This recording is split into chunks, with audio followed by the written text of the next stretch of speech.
Welcome back. പുതിയൊരു വീഡിയോയിലേക്ക് സ്വാഗതം. ഇന്നത്തെ വീഡിയോയിൽ ഉപ്പും മുളകിലേക്ക് ഇനി അടുത്തത് വരാൻ പോകുന്ന പഴയ ആർട്ടിസ്റ്റുകൾ ആരൊക്കെയെന്നാണ് നമ്മൾ നോക്കാൻ പോകുന്നത്. അത് മാത്രമല്ല പുതിയതായിട്ട് ചില ആഡ് ഓൺസും ഉണ്ടാകും. അപ്പോൾ ആ ഒരു ലിസ്റ്റിൽ പ്രേക്ഷകർ ഏറ്റവും കൂടുതൽ കാണാൻ ആഗ്രഹിക്കുന്ന, അതായത് ഇതുവരെയും ഡയലോഗുകൾ മാത്രം പറഞ്ഞുകൊണ്ടിരുന്ന കുറച്ച് കഥാപാത്രങ്ങളുണ്ട്. അവർ പ്രേക്ഷകർ ഒരുപാട് കാണാൻ ആഗ്രഹിക്കുന്നുണ്ട്. ആ ഒരു കഥാപാത്രങ്ങളാണ് ഇനിയിപ്പോൾ ഉപ്പുമുളകിൽ അടുത്തത് വരാൻ പോകുന്നതെന്നാണ് നമുക്കറിയാൻ സാധിച്ചത്. അതാരാണെന്ന് വെച്ചാൽ ഉപ്പുമുളകിലെ കുഴിപ്പള്ളം ഫാമിലി. ഈ ഒരു ഫാമിലി ഇൻട്രൊഡ്യൂസ് ചെയ്യുന്നത് സീസൺ 2-ലാണ്. പക്ഷേ അവർ ഇതുവരെ തന്നെ സ്ക്രീനിൽ കാണിച്ചിട്ടില്ല, ഒരു എപ്പിസോഡിലും വന്നിട്ടില്ല. പക്ഷേ ഒരുപാട് എപ്പിസോഡുകൾ ഇവരുടെ കണ്ടൻറ്റ് വെച്ച് മുന്നോട്ട് പോയിട്ടുണ്ട്. ഇവരുടെ പേരും ഒരു എപ്പിസോഡിലെങ്കിലും ഇവരുടെ പേര് മെൻഷൻ ചെയ്യാത്ത എപ്പിസോഡുകൾ ഉണ്ടാവില്ല എന്ന് വേണമെങ്കിൽ പറയാം. അത്രത്തോളം പോപ്പുലറായിട്ടൊരു കഥാപാത്രങ്ങളാണ് ഇതുവരെ സ്ക്രീനിൽ വരാത്ത ഒരു കഥാപാത്രം.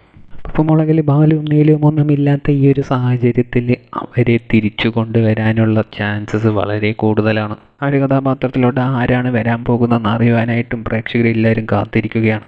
ഏതായാലും കുറച്ച് പോപ്പുലറായിട്ടുള്ള ആർട്ടിസ്റ്റുകൾ തന്നെയായിരിക്കും ആ ഒരു കഥാപാത്രത്തിലേക്ക് വരാൻ പോകുന്നത്. കാരണം എന്താണെന്ന് വെച്ചാൽ ബാലുവും നീലവും പോലുള്ള മെയിൻ പില്ലേഴ്സ് ഉപ്പുമുളകിൽ നിന്ന് മാറി നിൽക്കുന്ന സ്ഥിതിക്ക് ആ ഒരു പൊസിഷൻ ഫില്ല് ചെയ്യാൻ വേണ്ടി തക്കതായിട്ടുള്ളൊരു കഥാപാത്രങ്ങൾ അല്ലെങ്കിൽ തക്കതായിട്ടുള്ള ആർട്ടിസ്റ്റുകളെ തന്നെയായിരിക്കും ആ ഒരു കഥാപാത്രത്തിലോട്ട് തിരിച്ചു കൊണ്ടുവരാൻ പോകുന്നത്.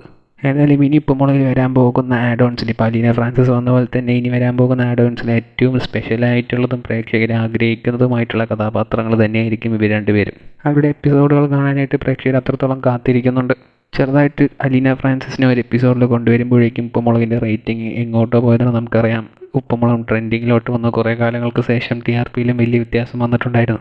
അതുകൊണ്ട് തന്നെ ഇതുപോലത്തെ ക്യാരക്ടേഴ്സ് ഇനിയും ഉപ്പുമുളകിൽ നമുക്ക് പ്രതീക്ഷിക്കാം. അപ്പം നിങ്ങൾക്ക് ഉപ്പുമുളകും സീസൺ 1-ലും 2-ലുമായിട്ടുള്ള ഏത് കഥാപാത്രത്തെയാണ് സീസൺ 3-ൽ ഈ ഒരു അവസ്ഥയിൽ തിരിച്ചു കൊണ്ടുവരാൻ ആഗ്രഹിക്കുന്നത് എന്നുള്ളത് കമൻറ്റ് ബോക്സിൽ രേഖപ്പെടുത്തുക. കൂടുതൽ ഇതുപോലത്തെ അപ്ഡേറ്റുകൾക്കായി ഈ ചാനൽ സബ്സ്ക്രൈബ് ചെയ്യുക.